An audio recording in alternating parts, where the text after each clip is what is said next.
Hello, buddy. Welcome back to the Tin Man Score channel. I'm your host, Jeffrey Tin Man Taylor, and today I'm reading another chapter out of my Ghosts of the Southern Mountains in Appalachia book by Nancy Roberts.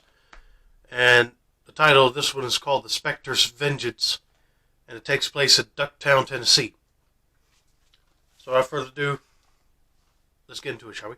A few hours before John Lyons had loaded up the last of his ore at the Copper Hill Mine at Ducktown, Tennessee, his blond hair fell over his eyes as he hunched forward, feeling the pull of his team of horses. For the load was a heavy one. He was a good-natured young man, and the money he was making hauling ore would soon be enough for a small farm for himself and the girl in Kingsport whom he planned to marry.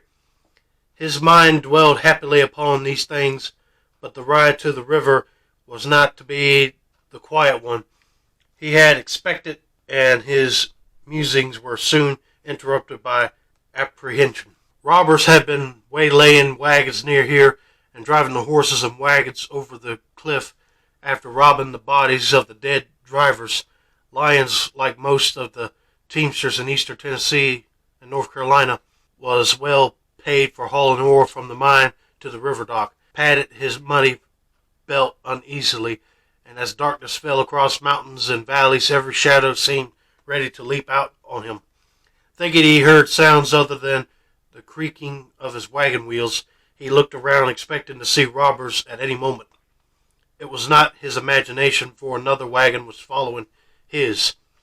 Acting on impulse, he decided to pull over into the woods and let it pass. As he waited, he saw it come into view in the moonlight. It was loaded high with copper ore, and on the seat sat the figure of a huge man. The fellow wore a dust-covered jacket secured by one button and a broad-brimmed black felt hat. First of all, I'll be kind of nervous too. If somebody was following me, I'll just pull over and let them pass. But if they stop, that tells you that they were following you, and they might be planning on robbing you. So he needs to go ahead and go. Or he might be a ghost of a former wagon driver. Who knows?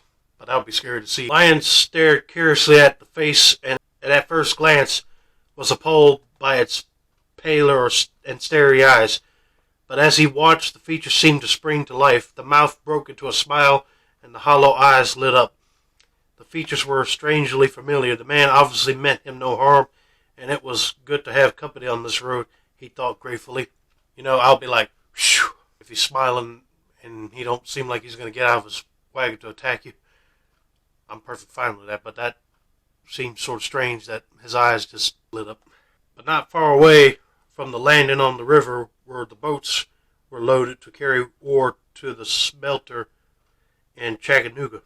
The band of outlaws was already lying in wait.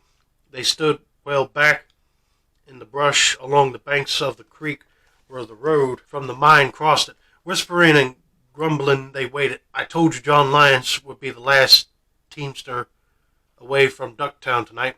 Poor fellow, hauling that last lonesome load of copper to the landing.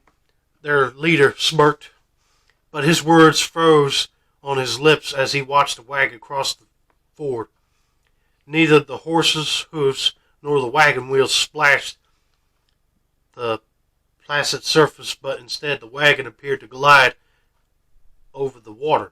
Must be terribly low water over that rock, one of the men said. Another spoke up. Look at that driver, boys. Recognize him, Limp? I think so, but I can't say for sure. He looks strung out, don't he? While they watched, a second wagon appeared and took the ford almost in one leap without a call to the horses or a splash. Just as the leader of the robber band raised his pistol, a third wagon appeared. The robbers by now were thoroughly bewildered, for they had expected only John Lyons. Almost as much in fear as to signal the attack, the leader pulled the trigger. His men swept down, encircling the doomed wagons in the manner Indians attack. They galloped in a circle around them. Almost in slow motion, the three teamsters reached into their wagons and pulled out their rifles each aiming in a different direction. Before they could fire, the encircling band of outlaws cut loose with their 6-shooter revolvers. Let me guess. They see a wagon that only glides across the water, not make a splash. That tells you right there that's a ghost wagon. I'm not surprised they're not shaking in their boots. But there's a picture of some rocks by the river that these wagons were going across. And yeah, he's right. It don't even look that deep in the picture, but you never know what it'll look like in real life. The report of gunfire echoed off the mountainside, and 3 of the robbers lay dead from their own bullets. A moment later, the wagons vanished as if they had never been there, and the night was quiet. The silence was suddenly broken by the sound of a teamster whip, and yet another wagon rolled along, headed for the ford. The driver drove it with a certain bold abandon and a broad smile upon his face as he headed straight for the landing. The remaining 2 outlaws were stunned. Surely this must be Lyon's wagon, and now things would go their way. They began emptying their revolvers at the driver, who cracked his whip repeatedly in some sort of wild exhaustion. He smiled gleefully as bullets whizzed toward him, and his crackling whip gave off tiny sparks in the moonlight. "Keep on firing, boys," he shouted. His whip touched the tree branches and sent them shivering and rustling. As John Lyons watched from a safe distance back beside the road, he thought he saw the tip of the whip stroke each branch, and the leaves sparkled like 4th of July fireworks. Red and gold bursts of flame, followed by tiny sparks, floated down, struck the rocks in the stream, and faded into extinction. Then all was quiet, for the last of the robbers had fled. John Lyons was filled with awe. He had recognized some of the drivers of the wagons that passed him. The reason for his astonishment was that they were all dead. I knew it. They had to be ghost drivers. How else can you account for the robbers shooting at them and then the bullets just fly right through and hit their own men? They're smiling because they know they weren't going to get hurt. They were drivers who had been murdered here during the past 2 years. If it had not been for them, by now, he too probably had been murdered. His life had been saved by a phantom wagon train. Well, thank God for that. Because if they didn't show up to help him out, them robbers would have killed him and stole all of his ore and money off his wagon. But here's a picture of the trail that's in the mountain. And another picture of the river.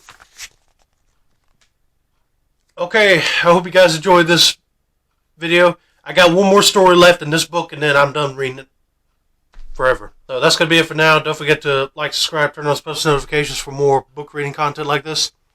This has been another successful installment of the Tin Man's Corner channel.